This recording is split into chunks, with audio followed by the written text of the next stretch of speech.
Bonjour, je m'appelle Julie Artis, je suis Chief Happiness Officer et facilitatrice en bien-être au travail.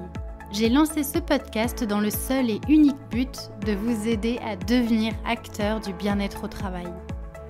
Au travers des épisodes, je vous partage ma vision, des conseils pratiques, des expériences pour vivre le travail de façon plus positive. Je vous emmène aussi à la rencontre de personnes qui ont décidé de faire du bien-être au travail leur mission au quotidien. Elles vous partageront leurs clés pour créer un monde du travail plus humain. Enfin, Génération CHO, c'est aussi un podcast qui vous permettra de découvrir le passionnant métier qu'est celui de Chief Happiness Officer, bien loin des clichés du bonheur au travail que l'on voit souvent dans les médias. Génération CHO, c'est un podcast que je publie tous les mardis et vous retrouverez toutes les notes de l'épisode sur mon site julieartis.com. Pensez à vous abonner pour ne pas rater les nouveaux épisodes. Et si vous venez juste de me rejoindre, alors bienvenue! Je vous invite à écouter l'épisode 0 où je me présente un peu plus en détail. Dans ce podcast, mon but est vraiment de vous donner de l'énergie et vous inspirer à passer à l'action. Alors, prêt à faire partie de la génération de ceux qui choisissent le bonheur au travail ? Installez-vous confortablement pour l'épisode du jour, c'est parti! Bonjour à tous et bienvenue dans un nouvel épisode de Génération CHO. Aujourd'hui, j'ai le plaisir d'accueillir Camille Lamouille. Bonjour Camille. Bonjour Julie. Alors Camille, tu es formatrice en psychologie positive et communication interpersonnelle et facilitatrice graphique et tu te décris comme une personne aspirant à relier les individus, réenchanter les relations, éveiller les consciences. Alors déjà bravo parce que c'est une super belle quête, hein.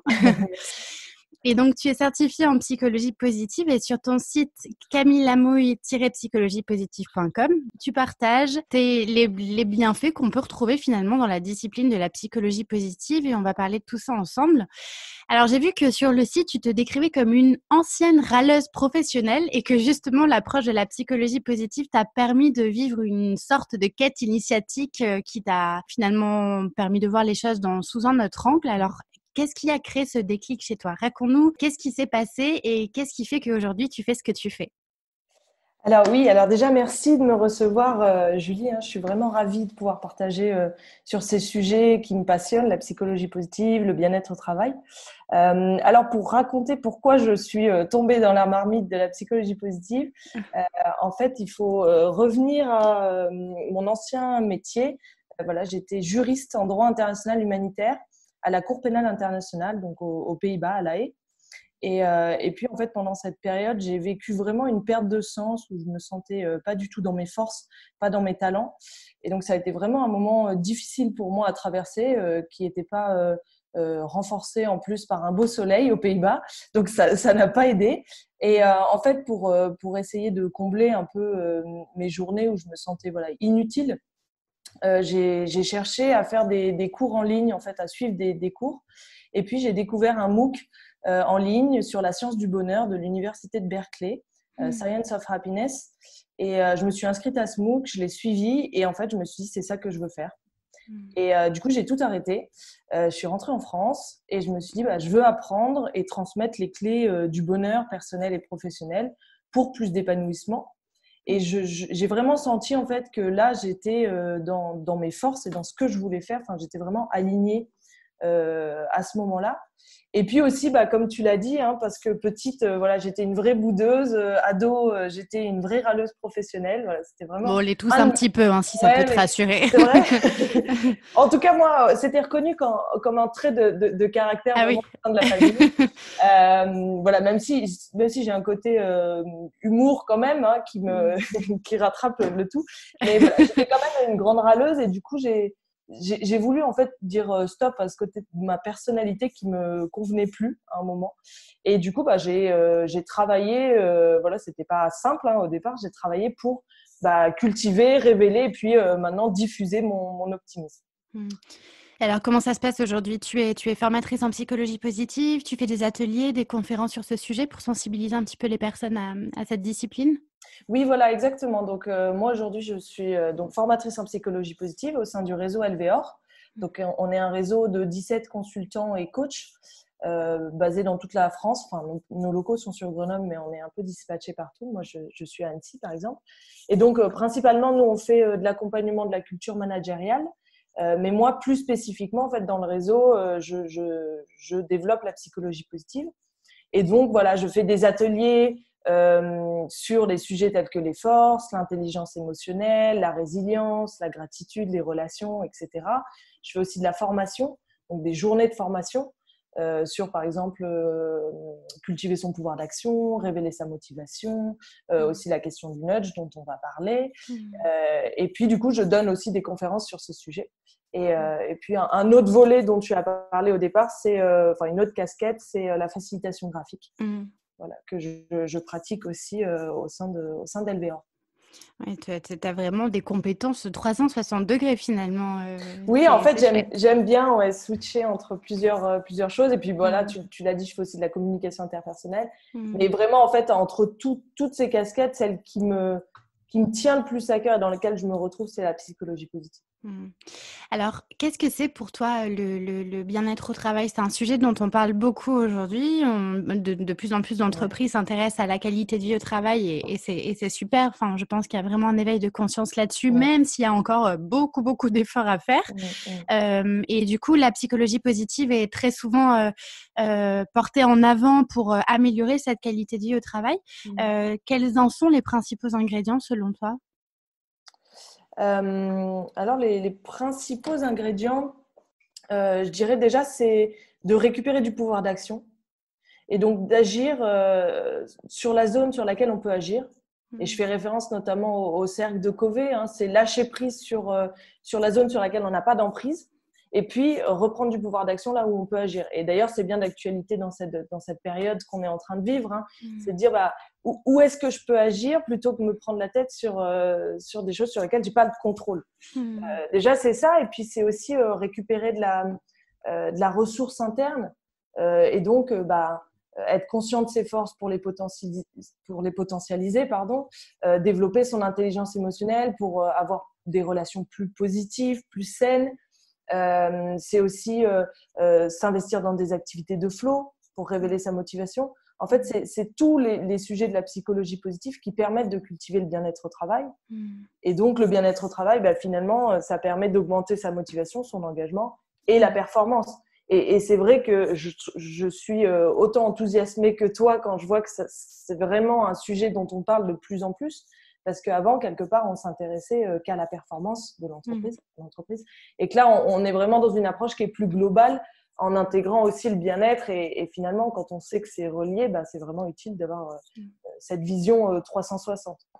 L'approche, je pense qu'elle a même changé parce que elle est davantage peut-être en amont, elle est plus préventive. On va peut-être s'interroger davantage à comment mettre en place les bonnes conditions pour que chacun s'épanouisse au lieu de se dire non, on arrive à un tel point où ça va tellement mal que peut-être que là il va falloir faire quelque chose. Oui, c'est ça. On est aussi dans du préventif plus que dans le curatif où on était avant, quelque part. C'est super intéressant que tu parles effectivement du pouvoir d'action. Moi, ça me parle à fond. Et effectivement, souvent, le message que j'essaie de porter, c'est de dire aux personnes, vous avez le choix de ne pas subir une situation professionnelle qui vous convient pas et avant d'attendre d'éléments extérieurs, de notre environnement, de nos managers, de nos collaborateurs, avant tout soi-même on a le choix de mettre en place des choses pour changer les situations et c'est super intéressant que tu évoques le cercle de Covey. Alors moi je l'appelle, c'est le cercle d'influence, hein, c'est ça que tu fais référence.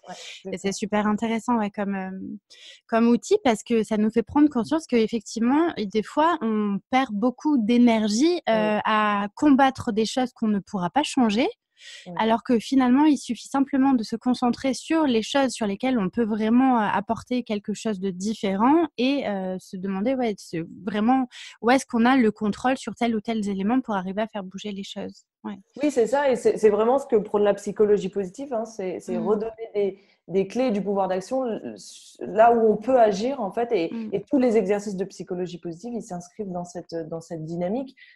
C'est pas de dire que c'est facile, en fait, comme si on tombait dans la marmite étant petit. Non, ça se cultive. Et c'est des exercices, c'est de la pratique. Et pour que ça en devienne finalement une habitude. Mais c'est sûr qu'on passe beaucoup d'énergie et de temps à se préoccuper de choses sur lesquelles on ne peut pas agir. Et alors du coup, comment, dans les entreprises quand tu interviens, est-ce que c'est facile de sensibiliser les personnes selon toi à tous ces sujets ou tu sens quand même un petit peu de frein par rapport, enfin moi j'ai l'impression que souvent quand on parle de gratitude, de Mm. super pouvoir et cetera, on te met un petit peu dans la case du monde des bisounours, tu sais, en mode, je suis, optimiste, voire un peu trop Ouais. utopiste.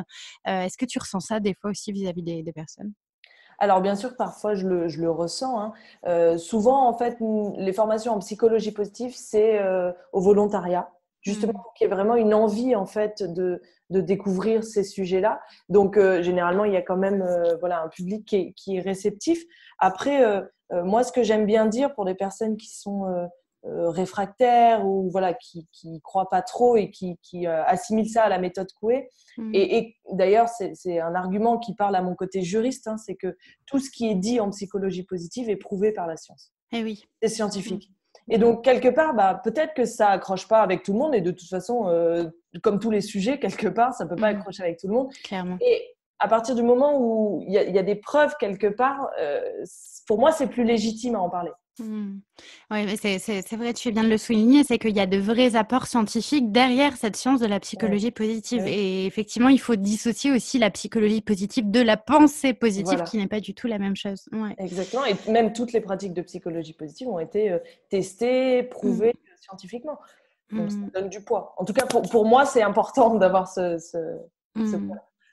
Alors j'aimerais qu'on parle ensemble d'un sujet, particulier qui attire, pas mal mon attention et je trouve qu'on en parle de plus en plus aussi dans les médias. Enfin, je vois passer pas mal d'articles là-dessus. C'est, le nudge management. Est-ce que tu peux nous parler un petit peu de cette discipline et de la vision que tu en as? Oui, alors le concept du nudge, en fait, je l'ai découvert auprès d'Evie Rossé lors de ma formation en psychologie positive. Et je suis vraiment tombée en amour avec ce concept, comme diraient les Canadiens, Mmh. parce que c'est incroyablement ingénieux, en fait, ce concept de nudge. Et du coup, j'ai vraiment décidé de m'intéresser à la question. C'est pour ça que j'ai fait mon mémoire de fin de parcours sur ce sujet-là. Et donc, en fait, le nudge, c'est un concept qui provient de l'économie comportementale, qui a été théorisé par Kastenstein et Richard Taylor dans un livre publié en 2008. Donc, c'est assez jeune, en fait, comme concept. Mmh. Et du coup, c'est pour ça qu'en ce moment, on en entend parler, mais c'est vrai qu'avant, voilà, c'était pas très en vogue. Mmh. Et donc, en fait, c'est une technique, en anglais, nudge, ça veut dire coup de pouce. Mmh. C'est une technique d'incitation douce au changement des comportements, sans imposer ni culpabiliser. Mmh. Donc, en fait, l'idée, c'est de prendre en compte les limites de la rationalité humaine, des biais cognitifs, pour changer des comportements pour le bien du plus grand nombre. Donc, faire en sorte, en fait, que les personnes adoptent des comportements qui soient des bons comportements, en tout cas des comportements dans un objectif social, sans même qu'elles se rendent compte qu'elles sont en train d'adopter ces comportements. Et donc, Mmh. en fait, cette théorie du nudge, elle s'appuie sur la recherche de Daniel Kahneman, qui a eu le prix Nobel d'économie, et qui présente, lui, une distinction entre deux modes de raisonnement chez l'être humain. On peut retrouver ça dans son livre Thinking Fast and Slow. Et donc, en fait, lui, Daniel Kahneman, il a expliqué qu'il y a deux systèmes cognitifs. Le système 1, qui est le système cognitif qui agit de manière rapide, spontanée, inconscient, automatique, et qui intervient finalement dans toutes nos décisions quotidiennes. Donc, Mmh. se laver les dents, faire à manger, aller prendre sa voiture pour aller au travail, tout ça, c'est des décisions quotidiennes qu'on fait de manière automatique. Mais ce système 1, du coup, commet plus d'erreurs. Mmh. Alors que le système 2, lui, c'est le système cognitif qui agit de manière plus lente, plus consciente, réfléchie et qui intervient pour des décisions complexes. Et donc, lui, c'est un système qui est plus fiable, plus lent mais plus fiable en fait que le système 1. Et donc, en fait, à partir de ces deux systèmes cognitifs, Daniel Kahneman, lui, il réfute la thèse selon laquelle l'être humain serait un être rationnel, le fameux Homo economicus dont on parle, et Mmh. qui agirait que sous système 2, donc il prendrait que des décisions rationnelles, vérifiées, qui ne se tromperait jamais. Selon lui, en fait, l'être humain, c'est plutôt une sorte d'Homer Simpson qui agit sous système 1 principalement, et donc qui prend des décisions de manière irrationnelle, sous impulsion, sous émotion et sous biais cognitif. Et donc qui fait des erreurs, en fait, quelque part. Mmh. Donc, quand on parle de biais cognitif, On peut en citer quelques-uns. Il y a notamment… Oui, il y en a plein. Ouais, il y en a plein. Les principaux, c'est par exemple le biais d'ancrage. On a tendance à plus faire confiance à la première information qu'on va entendre. On a aussi le biais de confirmation et qui est bien, en tout cas en vogue en ce moment avec la situation qu'on vit, c'est qu'on prend en compte que les arguments qui vont dans le sens de nos idées préconçues. Donc, si on est anxieux par rapport à la situation du coronavirus, finalement, on va entendre toutes les informations un peu anxiogènes qui confirment ce qu'on pense déjà. Si on est plutôt optimiste, on va entendre que les bonnes nouvelles. Et puis, un autre aussi qu'on peut citer, c'est l'effet d'entraînement, c'est la pensée de groupe. Si tout le monde pense vert, on va penser vert. Il y a le fameux biais de négativité aussi. Et il y a le biais de négativité, oui, totalement, dont on parle beaucoup en psychologie positive, qui fait qu'on remarque plus le négatif que le positif. Donc ça, dans l'histoire de l'homme, ça nous a permis de survivre, en fait. Mais voilà, ça, c'est un biais aussi. Et du coup, en fait, le nudge, c'est une réponse à ces biais-là.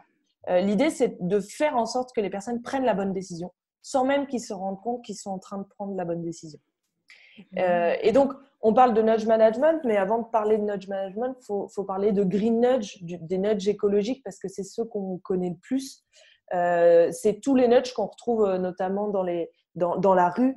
On peut citer celui qui a été le plus connu, le premier nudge le plus connu. C'était les mouches dans les urinoirs dans l'aéroport d'Amsterdam. Donc, en fait, ils ont positionné des fausses mouches, des insectes, au fond des urinoirs pour faire en sorte que les hommes visent plus quand ils vont aux toilettes. Parce que du coup, ça les amuse, en fait. Et ça a vraiment eu un impact incroyable sur la propreté des toilettes. On peut en citer d'autres. C'est coller son chewing-gum dans la rue pour voter pour son acteur préféré, par exemple. Donc, ça évite de jeter notre chewing-gum par terre. Il y a aussi les votes avec les mégots de cigarettes. On vote pour son équipe de foot préférée, par exemple. Ça permet d'éviter de le jeter par terre. On a les notes de piano dans les escaliers. Ça, c'est Volkswagen qui avait fait ça. Quand on monte l'escalier, ça fait du son, des notes de piano. Et du coup, ça nous évite de prendre l'escalator. Donc, en fait, on bouge plus. Voilà, il y en a plein, en fait. Il y a aussi les pianos dans les gares qui permettent de mieux vivre l'attente. Ça, c'est un nudge aussi. Donc, en fait, il y a plein de green nudge qui sont sortis. Et du coup, quand on parle de nudge, il y a quatre caractéristiques pour faire un bon nudge. C'est l'acronyme FAST. Le premier, il faut que ce soit facile. Donc, il ne faut pas qu'on ait à réfléchir, en fait, quand on utilise le nudge, quelque part.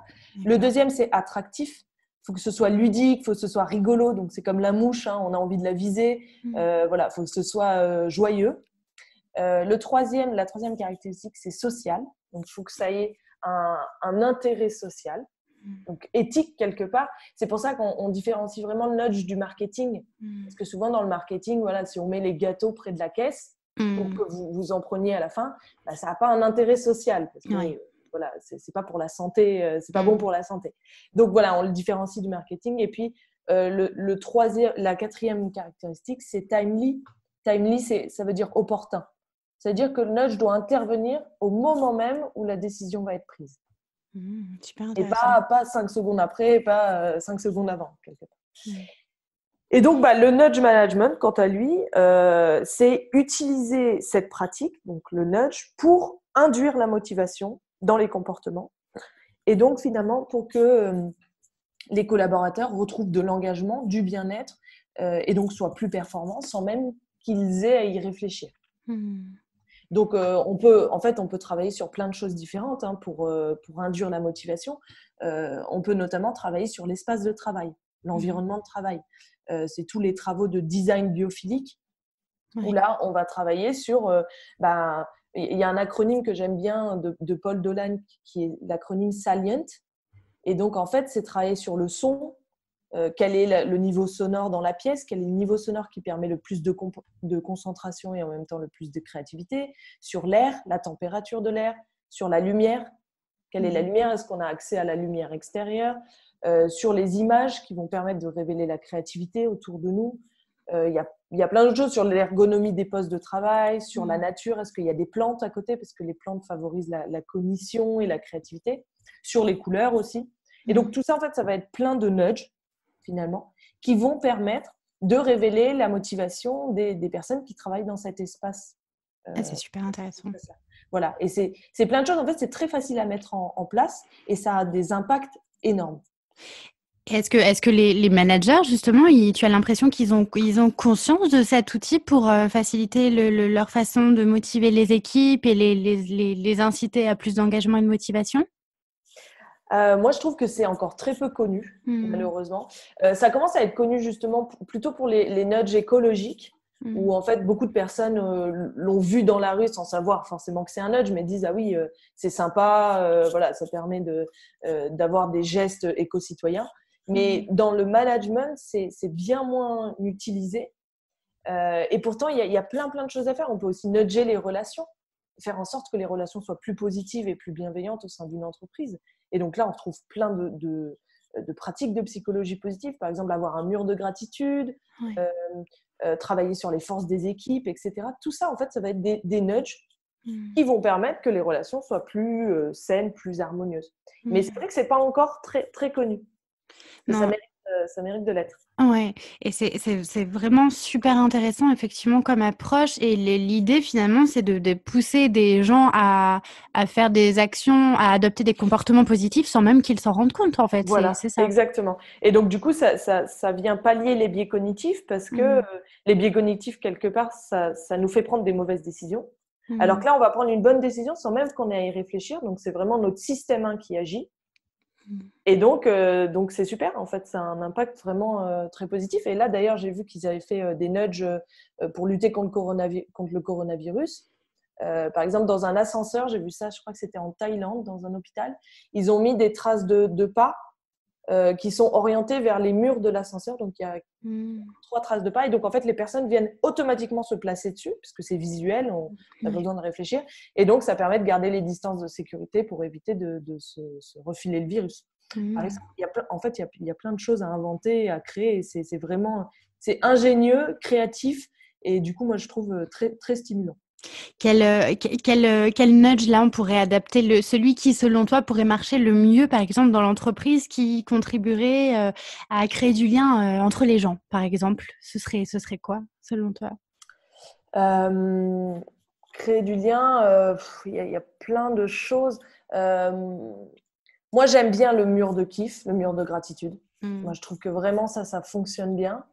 Et puis ensuite, travailler sur les espaces, avoir des espaces où on a tout le temps notre porte fermée et on se voit pas. Déjà, ça permet pas d'avoir des relations multiples dans l'entreprise. Donc déjà, travailler sur l'espace, ça permet d'avoir plus de contact avec les autres. Donc avoir des portes ouvertes, avoir des espaces créatifs, des salles où on se retrouve pour faire de la créativité et travailler sur l'ergonomie de ces salles-là. Il y a plein de choses à faire pour nudger les relations. Et même, je pense, ça peut être fun d'organiser un atelier en interne avec les collaborateurs, par exemple, pour leur proposer de créer leur propre nudge dans leur quotidien professionnel. Ça peut être sympa à organiser. Oui, exactement. En fait, je devais intervenir là pour la semaine de la psychologie positive, qui malheureusement a été annulée à cause de la situation sanitaire. Et justement, je proposais en fait dans mon atelier sur le nudge de donner des situations. Donc, par exemple, comment avoir plus de contacts relationnels au sein d'un espace de bureau fermé. Ou comment avoir plus de concentration dans un open space. Et en fait, après, les personnes vont travailler sur créer leur propre nudge à elles, donc imaginer des nudges qui répondent à la problématique. Et en fait, il n'y a pas un nudge, il n'y a pas une solution, il y en a plein, et c'est multiple. Donc, c'est ça qui est intéressant. Et en effet, oui, chacun peut vraiment créer ce nudge à partir de l'acronyme FAST, donc vérifier que ce soit facile, attractif, social et opportun. Et voilà, il y a plein de choses à faire. Tu nous as partagé en plus plein de littérature dans tout ce que tu nous as dit, donc je mettrai aussi les liens, mais ça donne vraiment envie de creuser ce sujet. Et je trouve que c'est super intéressant aussi de se questionner encore une fois sur ce qu'on a envie de vivre au travail, de vivre avec les autres. Et effectivement, l'approche du nudge, elle est super intéressante pour se questionner aussi sur comment on peut finalement modifier nos comportements pour plus de positif, d'engagement, etc., mais de façon fun et ludique finalement. C'est super Oui, intéressant. exactement. Alors, avant, sur la littérature, c'est important que je nomme les livres d'Eric Singler, qui est le président de la BVA Nudge Unit en France. Ok. Que lui, il a écrit un livre qui s'appelle Green Nudge et un livre qui s'appelle Nudge Management, qui sont vraiment super. Où dedans, il y a plein de ressources. Donc voilà, je voulais Génial. aussi le citer. Et oui, en fait, ce qui est sympa dans le Nudge, c'est que c'est marrant. C'est Mm. joyeux, c'est marrant, on a envie de les créer, puis après on a envie de les utiliser. Et j'ai formé par exemple des jeunes en service civique là sur Annecy, qui ont entre 16 et 20 ans et qui travaillent sur diffuser des éco-gestes, ou en tout cas de la conscience écologique dans les écoles. Et je les ai formés sur le nudge et ensuite je les ai fait travailler sur leur espace de bureau à eux, dans leur bureau, sur créer des nudges pour eux finalement. Et en fait, ils ont eu une créativité incroyable et je trouve ça super. Ils ont dessiné sur les murs pour se rappeler de débrancher les prises.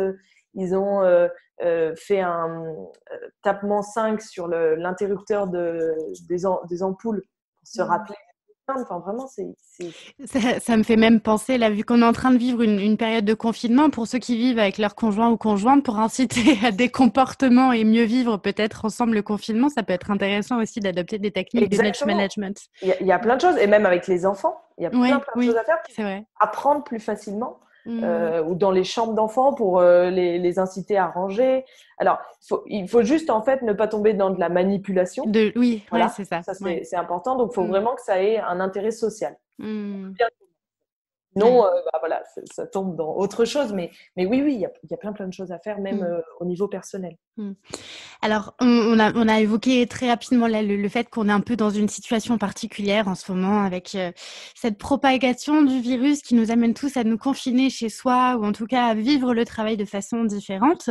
Tu as partagé énormément de choses en termes de psychologie positive, de conseils de psychologie positive pour mieux vivre cette période. Est-ce que là, tu as des choses à nous partager qui permettraient de mieux vivre cette situation inédite de confinement? Oui, alors c'est sûr que c'est une situation inédite et particulière. Moi, une chose que j'ai vraiment découvert avec la psychologie positive et qui me suit toujours et que j'applique moi-même là, dans cette période, c'est que notre focus crée notre réalité. Hmm.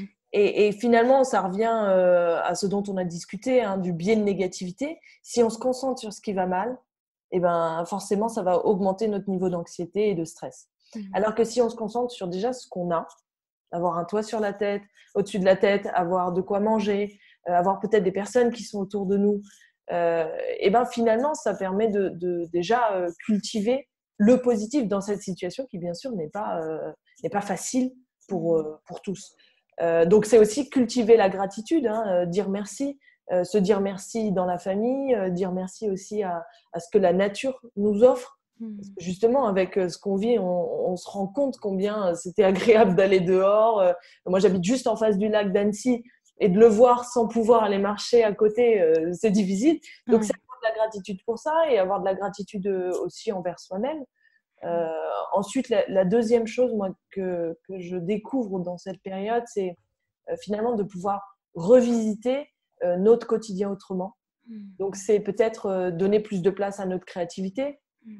Par exemple, moi, j'ai repris le dessin. Ça faisait longtemps que je l'avais mis de côté et je m'y suis remise. Ça peut être profiter de cette période pour continuer à apprendre, à se développer. Il y a beaucoup de cours en ligne en ce moment gratuits. Il y a des webinaires, il y a des conférences. Il y a beaucoup de choses, beaucoup de matières. Ça peut être ça. Ça peut être expérimenter la slow life aussi, Hmm. qui a été inventée par les Italiens, le fait de ralentir.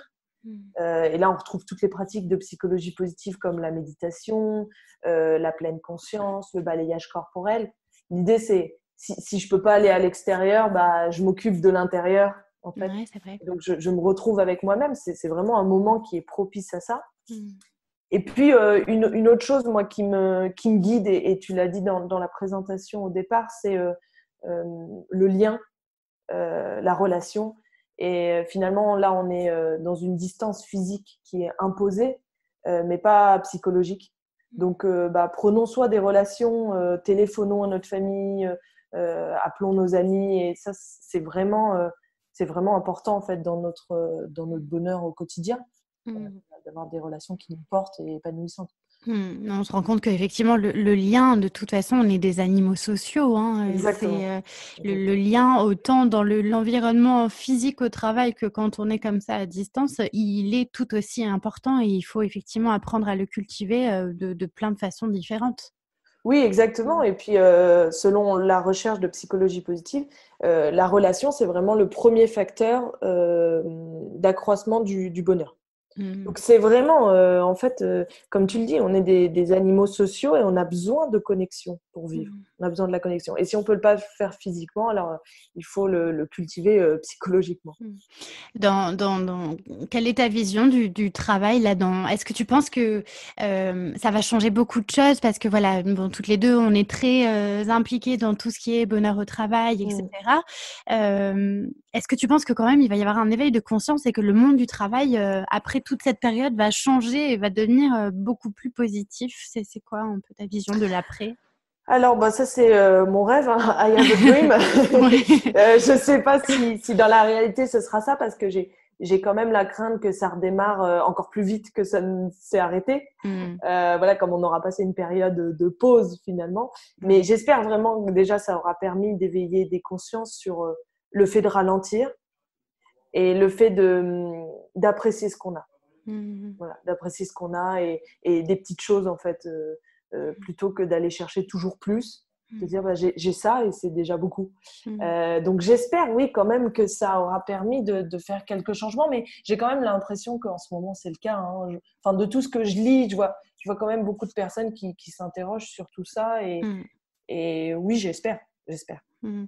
Ouais, peut-être que ça va aussi, développer des vocations, je sais pas, mais en tout cas, peut-être qu'il y a des gens en expérimentant le travail, à la maison ou en vivant les choses d'une autre façon, peut-être ils vont se dire: «Mais en fait, mon quotidien professionnel jusqu'à maintenant, il ressemblait finalement pas du tout à Ouais, ce en quoi j'aspirais» et en fait, peut-être qu'il y a énormément de gens qui vont se reconvertir, qui vont chercher, ouais, c'est bien plus de possible. sens dans ce qu'ils font, Ouais. et ouais mais après je te rejoins sur le fait aussi peut-être que on va tellement essayer de rattraper tout le retard qu'on a pris là par rapport à, enfin Oui, économiquement parlant en fait, que peut-être que ben il va y avoir c'est ça. énormément de pression aussi sur les salariés par rapport à ça. Ouais. Oui, je pense que ce sera important de préparer la transition, en fait, quelque part. Mmh. Ouais, De se dire, bah, voilà, tout ce que la période là que j'ai passée, comment je capitalise dessus et c'est comment ça. j'en fais quelque chose, plutôt que repartir à fond, à 100% dans mon quotidien d'avant. Par Mmh. exemple, moi, j'ai mis en place une morning routine avec ma sœur, on s'appelle en visio et on fait du yoga le matin et j'avais jamais fait de yoga avant ça. Et Ouais. j'espère que quand ça va reprendre, je vais continuer, alors peut-être pas autant, Mmh. mais à avoir voilà, ces moments-là, en fait. Et Mmh. je pense que ce serait important, oui, de travailler sur cette transition-là Mmh. pour éviter ça. Ouais. Alors comme tu le sais Camille, le podcast s'appelle Génération CHO. C'est quoi ta vision du Chief Happiness Officer? Alors même si t'es pas à fond là-dedans, est-ce que tu as eu l'occasion déjà d'en rencontrer? Est-ce qu'il y a eu des CHO qui ont fait appel à toi par exemple pour expérimenter le nudge management? C'est quoi un peu ta vision de ce métier? Alors, donc moi, du coup, bien sûr, je me suis renseignée sur ton podcast. Je connais pas de Chief Happiness Officer qui soit Mmh. proche de moi. Mmh. Donc, c'est pas un métier que je connais plus que ça. Alors, bien sûr, j'en ai entendu parler, mais ce serait difficile de donner un avis précis par rapport à Mmh. quelque chose que je connais pas plus que ça. Après, moi, ma vision des choses, c'est que je suis de toute façon convaincue par l'importance des catalyseurs positifs, donc des Mmh. personnes qui diffusent du positif et de l'optimisme et la psychologie positive. Donc, je ne peux être que favorable quelque Mmh. part à ces métiers-là. Mmh. Après, dans ma vision des choses, le métier de CHO ou toute autre pratique positive doit s'inscrire dans une pratique générale, une Ouais. culture positive à l'échelle de l'organisation, de l'entreprise, pour que ça ait un vrai poids et que ce soit une voie de transformation positive. Mmh. Quelque part, ça peut pas être le seul, pour moi, le seul ricochet dans l'eau, quoi. Il Oui, faut clairement. qu'il y en ait d'autres. Il faut que Ouais. ça prenne et que ce soit vraiment une volonté à l'échelle de l'entreprise. Mmh. Mais je suis vraiment enthousiasmée en fait de voir qu'on a inventé ce métier. Je trouve ça incroyable. Et donc, parce que pour moi, ça veut dire qu'on y consacre de l'importance et de la Mmh. légitimité. Mmh. Et ça, pour moi, c'est vraiment très positif. Et effectivement, ouais, tu as utilisé le mot catalyseur positif. En fait, c'est ça. Et on n'a pas assez. On devrait avoir plein de gens, encore plus, Eh même oui. qui soient ces catalyseurs positifs dans les entreprises. Et je pense que c'est comme ça que ça fera un espèce de gros effet boule de neige et que la sauce du bonheur au travail finirait par prendre. Oui, exactement. Et puis d'ailleurs, on parlait tout à l'heure de conseils pour la situation qu'on vit. Se rapprocher des catalyseurs positifs, se rapprocher des optimistes, c'est vraiment une bonne pratique. Plutôt qu'aller téléphoner tout le temps aux personnes qui sont pessimistes, même si c'est important de prendre des nouvelles, c'est important de se connecter aux personnes positives. Oui, clairement. Alors, on arrive presque au bout du podcast, Camille. Est-ce que tu aurais un dernier conseil à partager pour ceux qui nous écoutent et qui ont envie d'agir en faveur d'une meilleure qualité de vie au travail? Oui, alors déjà, bienvenue. Tout le monde est bienvenu et au contraire, c'est comme ça que ça prendra encore plus d'ampleur. Donc vraiment, si ça vous intéresse et que vous sentez que c'est ça qui vous anime, il faut y aller. Et puis dans tout le panel de la psychologie positive, du bien-être au travail, dans tout ce qu'on retrouve, moi, le point qui me semble quelque part être la porte d'entrée, c'est les relations. Et donc, les relations, c'est déjà travailler sur son empathie, travailler sur la communication avec les autres, travailler sur la gratitude. Et tout ça, c'est des choses vraiment qu'on peut faire à notre échelle, à notre niveau, et qui permettent déjà d'augmenter vraiment le niveau de bonheur chez soi et chez les autres. Clairement. Et puis j'aime bien la phrase « ce que l'on nourrit grandit ». Voilà, donc à nous de choisir ce qu'on veut nourrir. Et ouais, c'est super important que tu dis ça. Puis effectivement, je pense que la connaissance de soi d'abord est ultra importante pour d'abord se faire grandir et se nourrir soi-même et apporter encore plus de positif après aux autres. Je pense que c'est important. Oui, exactement, pour ensuite rayonner sur les autres. D'abord partir de soi. Merci beaucoup Camille pour cet échange. Merci à toi Julie. Alors ton site internet c'est camillelamouillePsychologiepositive.com. Je partagerai le lien. Psychologie positive. Pardon, oui. Alors bon, je te demande quand même si on peut te retrouver bientôt sur des événements, si tant est qu'ils aient lieu. La semaine de psychologie positive était prévue sur Lyon aussi, me semble. Oui, c'est ça. Je devais faire Paris et Lyon, donc sûrement que ça va être reporté en septembre. Ouais. Voilà, donc je donnerai des ateliers sur le nudge, justement, sur cette question-là. Et puis ensuite, sur mon blog, vous retrouvez des dates d'ateliers sur les forces, sur la résilience, sur l'intelligence émotionnelle. Donc, il faut que je repositionne des dates. Et puis aussi des formations à la facilitation graphique, si c'est des choses qui vous intéressent. Et puis des conférences, il y a plein de choses différentes qu'on peut faire. Super. Qu'est-ce qu'on peut te souhaiter pour la suite ? De rire beaucoup. De rire beaucoup, ouais. Ok. Super. Merci beaucoup Camille. Merci à toi. Merci à tous pour votre écoute et je vous dis à très bientôt pour un nouvel épisode de Génération CHO. Salut! Voilà, c'est tout pour aujourd'hui. Mille merci d'avoir écouté jusque-là. Une dernière petite chose avant de nous quitter. Si le podcast vous plaît et que vous voulez m'aider à le faire connaître, alors je vous invite à me laisser un petit mot doux en commentaire, à me mettre 5 étoiles sur iTunes ou encore à le partager sur vos réseaux. Si vous souhaitez me contacter, me poser des questions ou me donner vos feedbacks, vraiment n'hésitez pas, je serai ravie de vous lire et de vous répondre. Vous pourrez retrouver les notes de cet épisode sur mon site internet julieartiste.com et je vous donne aussi rendez-vous sur Instagram sous le pseudonyme Génération CHO pour partager davantage autour de ce passionnant sujet du bien-être au travail. Encore merci et à très vite pour un nouvel épisode.